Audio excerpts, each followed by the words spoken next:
வணக்கம். திசைகளின் 10 மணி செய்திகள்.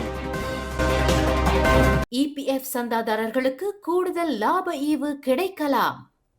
தொழிலாளர் சேமநிதி வாரியமான இபிஎஃப் தனது சந்தாதாரர்களுக்கு 2025ஆம் ஆண்டுக்கு கூடுதல் லாப ஈவு வழங்கலாம் என்று எதிர்பார்க்கப்படுகிறது. 2025ஆம் ஆண்டில் முதல் 9 மாதங்கள் வரலாறு காணாத அளவிற்கு முதலீட்டு வருவாயை இபிஎஃப் பதிவு செய்துள்ளதால் அதன் பலாபலன் சந்தாதாரர்களையும் சென்றடையும் என்று எதிர்பார்க்கப்படுகிறது. முதலீட்டு வருவாயில் இரட்டை இலக்க வளர்ச்சியை இபிஎஃப் பதிவு செய்துள்ளதாக அந்த வாரியம் இன்று அறிவித்துள்ளது. கடந்த ஜனவரி தொடங்கி செப்டம்பர் மாதம் 30ஆம் தேதியுடன் மொத்த முதலீட்டு வருமானத்தை 63.99 பில்லியன் ரிங்கீட்டாக இபிஎஃப் பதிவு செய்துள்ளது. இது 2024இல் பதிவு செய்யப்பட்ட 57.57 பில்லியன் ரிங்கிட்டை விட 11 விழுக்காடு அதிகமாகும். இந்த வெற்றிகரமான பதிவின் மூலம் 2025ஆம் ஆண்டு சந்தாதாரர்களுக்கான லாப ஈவாக இபிஎஃப் கூடுதல் தொகையை அறிவிக்கும் என்று எதிர்பார்க்கப்படுவதாக பேங்க் முஅமலாத் மலேசியா பெர்ஹாட்டின் பொருளாதார நிபுணர் டாக்டர் முகமது அப்சன் நிசாம் அப்துல் ரஷீத் ஆருடம் கூறியுள்ளார். முதலீட்டின் மதிப்பையும் தரத்தையும் தீர்மானிப்பதில் இபிஎஃப்பின் தருணம் பார்த்து செயல்படும் நடவடிக்கைகள் ஆக்ககரமான பலனை தந்துள்ளது என்று அவர் குறிப்பிடுகிறார். வங்கதேசத்தின் முன்னாள் பிரதமர் ஷேக் ஹசீனாவை மனிதகுலத்திற்கு எதிரான குற்றங்களுக்கு குற்றவாளி என்று உறுதி செய்த அந்நாட்டின் அனைத்துலக குற்றவியல் நடுவர் மன்றம் அவருக்கு மரண தண்டனை விதிப்பதாக தீர்ப்பளித்துள்ளது. கடந்த ஆண்டு ஜூலை முதல் ஆகஸ்ட் மாதம் வரை வங்கதேசத்தில் நடந்த இளைஞர்கள் போராட்டத்தின் போது ஷேக் ஹசீனா மீது மனித குலத்திற்கு எதிரான குற்றங்களை புரிந்ததாக குற்றம் சாட்டப்பட்டார். அவருக்கு எதிரான வழக்கு விசாரணை முடிவடைந்த நிலையில் நீதிபதி கோலாம் மொர்தூசா முசும்டர் 453 பக்கங்களை உள்ளடக்கிய தீர்ப்பை இன்று வாசித்தார். ஷேக் ஹசீனா இந்தியாவில் தஞ்சமடைந்த நிலையில் அவர் மீதான வழக்கு அவர் ஆஜராகாத நிலையில் நடத்தப்பட்டது. தீர்ப்பின் அறிவிப்பு வங்கதேச தொலைக்காட்சியில் நேரடியாக ஒளிபரப்பப்பட்டது.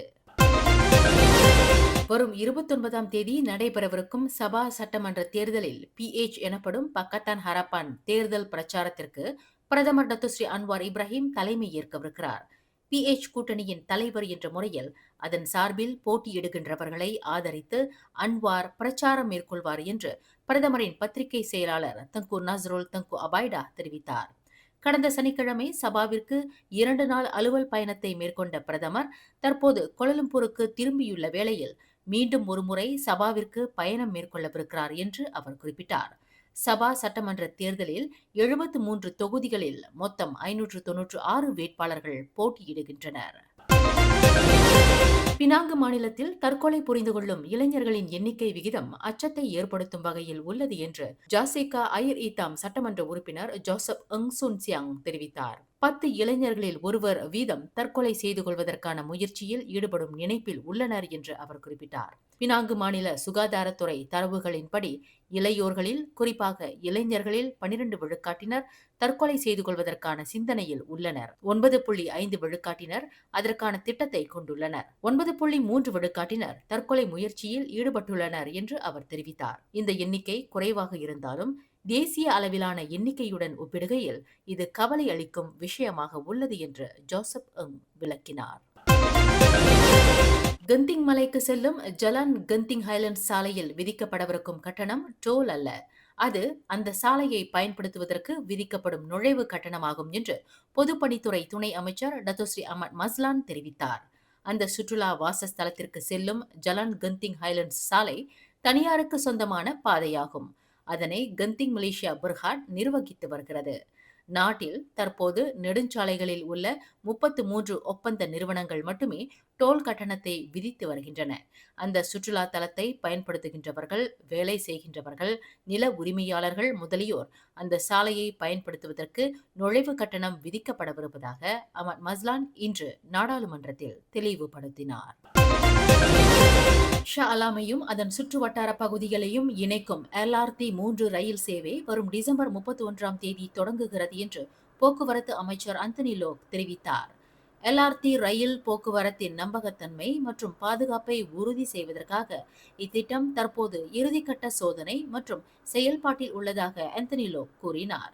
வெள்ளோட்டத்திற்கான தேதியை உறுதி செய்வதற்கு முன்பு போக்குவரத்து அமைச்சு, பிரசரானா மலேசியா பெர்ஹாட் அதிகாரிகள் இணைந்து பாதுகாப்பு அம்சங்கள், செயல்பாட்டின் நம்பகத்தன்மை மற்றும் தொழில்நுட்ப அம்சங்களுக்கு முன்னுரிமை வழங்கி வருவதாக அவர் குறிப்பிட்டார். LRT 3 ரயில் சேவை தொடங்கிய பின்னர் தொழில்நுட்பத்தில் எந்த ஒரு இடையூறும் இருக்கக்கூடாது என்பதே இந்த பரீட்சார்த்த சோதனையின் நோக்கமாகும் என்று ஆந்தனி லோக் விளக்கினார்.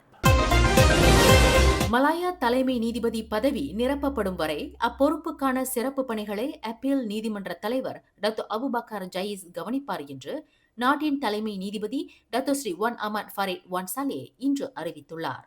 1964ஆம் ஆண்டு நீதி பரிபாலன சட்டத்தின் 9வது விதிமுறையின் கீழ் கடந்த சனிக்கிழமை அப்பொறுப்புக்கு டாக்டர் அபுபக்கர் ஜயீஸ் நியமிக்கப்பட்டுள்ளதாக தலைமை நீதிபதி தெரிவித்தார். மலாயா தலைமை நீதிபதியாக பணியாற்றி வந்த 66 வயது தான் ஸ்ரீ அஸ்னா ஹஷீம் கடந்த வாரம் வெள்ளிக்கிழமை கட்டாய பணி ஓய்வு பெற்றதை தொடர்ந்து காலியாகியுள்ள அப்பொறுப்பை டாக்டர் அபுபக்கர் கவனித்து வருவார் என்று ஒன் அமாட் குறிப்பிட்டார்.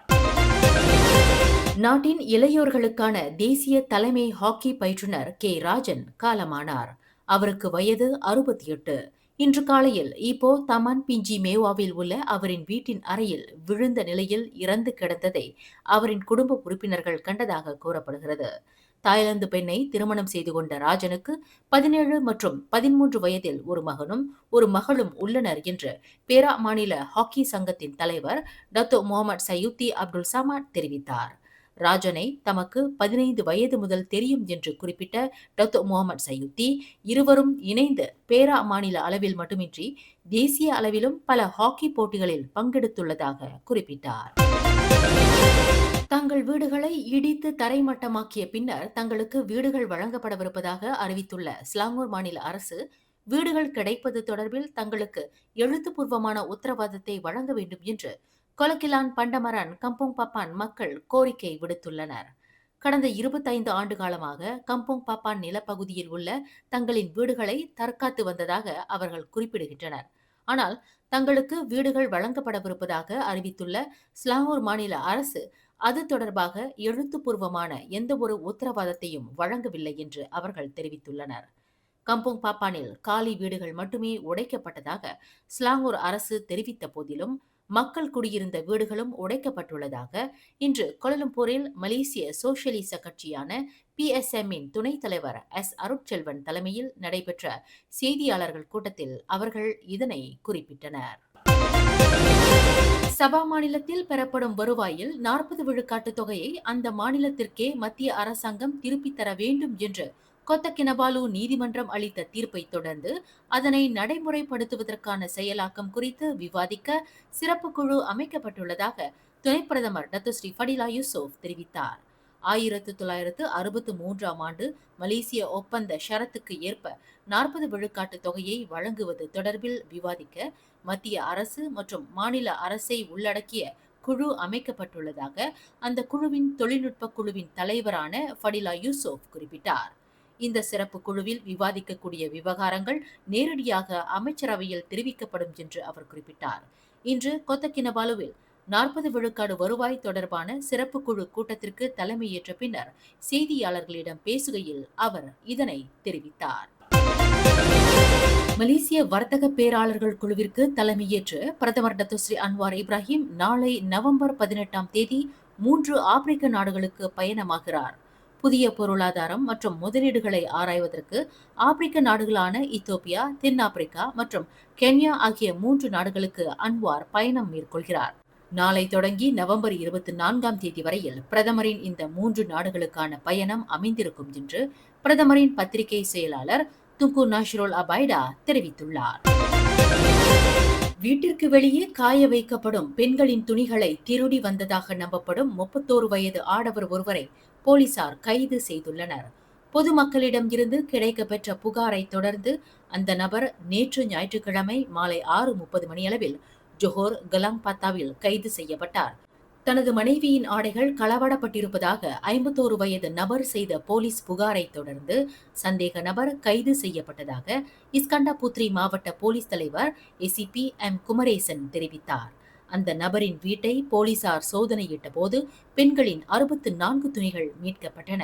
இதன் மூலம் கடந்த மே மாதம் முதல் வீடுகளில் துணிகள் திருடப்பட்ட சம்பவங்களுக்கு தாங்கள் தீர்வு கண்டுள்ளதாக ஏசிபி குமரேசன் குறிப்பிட்டார். தமிழ் கூறும் வாழ்வியலை திரையில் தோன்றிய இசையின் துணையுடன் பினாங்கு தமிழ் பள்ளி ஆசிரியர்களுக்கும் பெற்றோர்களுக்கும் திரை இசை காட்டும் வாழ்வியல் என்ற நிகழ்ச்சியை தொகுத்து வழங்கினார் நாட்டின் முன்னணி பேச்சாளரான டாக்டர் பாண்டிதுரை.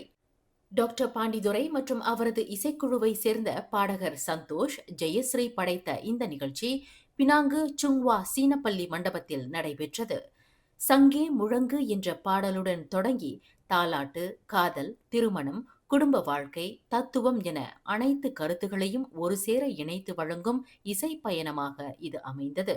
பழம்பெரும் பாடல்கள் 70ஆம் 80ஆம் ஆண்டுகளில் வெளிவந்த பாடல்கள், எதிர்ப்புகள் மற்றும் உணர்வின் அடிப்படையில் எழுந்த பாடல்களாக இவை திகழ்கின்றன என்று டாக்டர் பாண்டிதுரை தமது உரையில் தெரிவித்தார். கவிஞர் கண்ணதாசன், கவி பேரரசு வைரமுத்து ஆகியோர் எழுதிய பாடல்கள் வழி தமிழ் பள்ளி ஆசிரியர்களுக்கும் பெற்றோர்களுக்கும் பல உன்னத கருத்துக்களை டாக்டர் பாண்டிதுரை தனது விளக்க உரையின் மூலம் கொண்டு சேர்த்தார். தமிழ் பாடல்கள் வழி வாழ்க்கைக்கான தத்துவத்தை மிக சிறப்பாக எடுத்துக் கூற முடியும் என்பதை தனது உரையில் சுட்டிக்காட்டினார். பாடல்களின் கருத்துகள் யாவும் தமிழோடும் இன்றைய தலைமுறையோடும் மட்டும் நின்று விடாமல் அடுத்த தலைமுறைக்கு கொண்டு சேர்க்கும் வண்ணம் தமிழ் பள்ளி மாணவர்களுக்கு தமிழ் பாடல்களில் உள்ள கருத்துகளையும் தத்துவங்களையும் எடுத்துக் கூறும் கடப்பாடு ஆசிரியர்களுக்கு இருக்கிறது என்பதையும் அவர் இதன் வழி வலியுறுத்தினார்.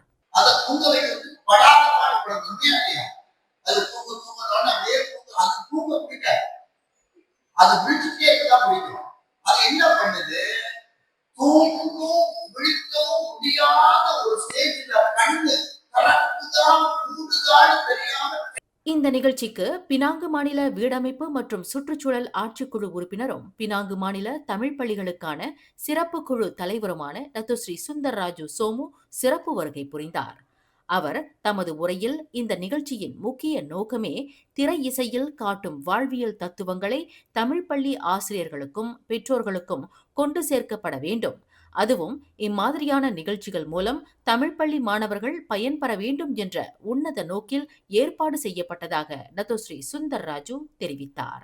மேலும் செய்திகளை தெரிந்து கொள்ள கீழே இருக்கும் பெல் பட்டனை அழுத்துங்கள். உங்கள் மகிழ்ச்சியை வெளிப்படுத்த லைக் மற்றும் ஷேர் செய்யுங்கள். தொடர்ந்து திசைகளோடு இணைந்திருக்க சப்ஸ்கிரைப் செய்யுங்கள்.